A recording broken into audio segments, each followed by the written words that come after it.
윤석열 정부 출범 이후에도 민주당은 민생이 아닌 당대표 사법 리스크 방탄에만 올인했습니다. 아무 근거도 없이 윤석열 퇴진까지 외쳤습니다. 대통령의 신년 인사회를 두고서는 참석 요청을 핑계로 불참하며 좀스러운 모습까지 보여주었습니다. 미래 세대에게 빚을 전가하며 망국적인 포퓰리즘에 빠졌던 것을 반성하십시오. 교육마저 이념의 별모로 잡고 민노총에 발목 잡혀 대한민국 성장 동력을 잃어버린 데 대해 반성하십시오. 국민께 사과하는 마음으로 이제라도 윤석열 정부의 개혁 의지에 동참해 주십시오.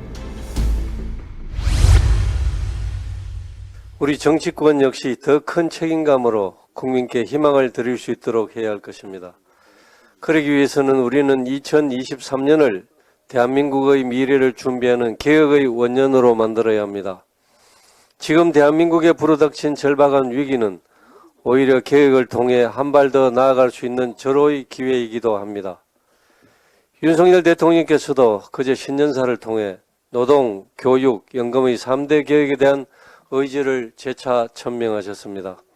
대통령의 말씀처럼 세계는 우리에게 개혁의 필요성을 얘기합니다.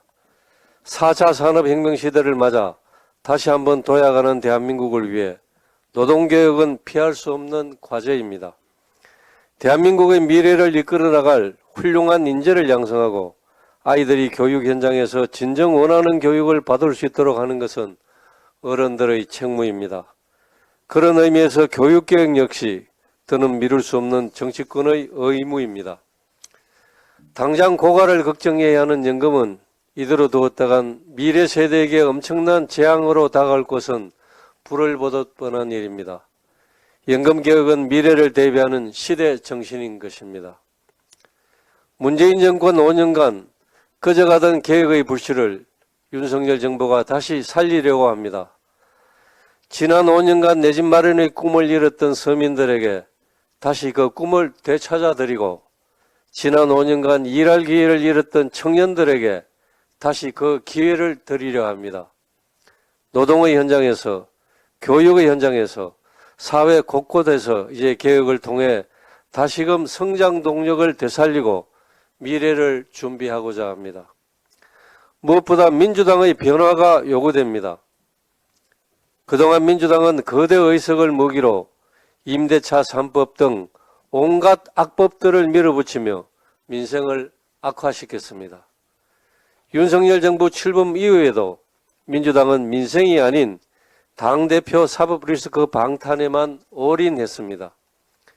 수적 우세를 앞세워 무리한 입법과 윤석열 정부 발목 잡기에 매달렸고 이도 모자라 민주당 일부 의원들은 거리로 나가 아무 근거도 없이 윤석열 퇴진까지 외쳤습니다. 대통령의 개혁 의지에 대해 공감은커녕 오히려 깎아내리기만 급급하고 대통령의 신년 인사회를 두고서는 참석 요청을 핑계로 불참하며 좀스러운 모습까지 보여주었습니다. 그러고서는 이재명 대표는 문재인 전 대통령을 만나 민주주의 후퇴를 얘기하고 있으니 과거의 구태에서 한 발자국도 나아가지 못한 모습을 보여주고 있습니다. 그동안 문재인 정권과 민주당이 무능과 실정으로 나라를 망쳐놓은 탓에 윤석열 정부가 이를 수습하는 데에만 반년이 넘는 시간을 허비했다는 사실을 잊지 마십시오.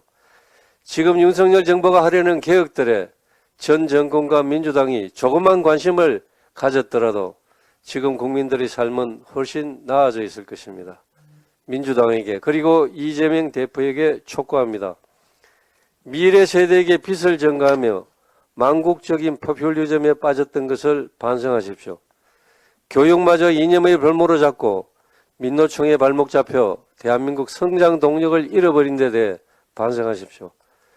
국민께 사과하는 마음으로 이제라도 윤석열 정부의 개혁 의지에 동참해 주십시오. 그것이 국민에 대한 최소한의 도리일 것입니다.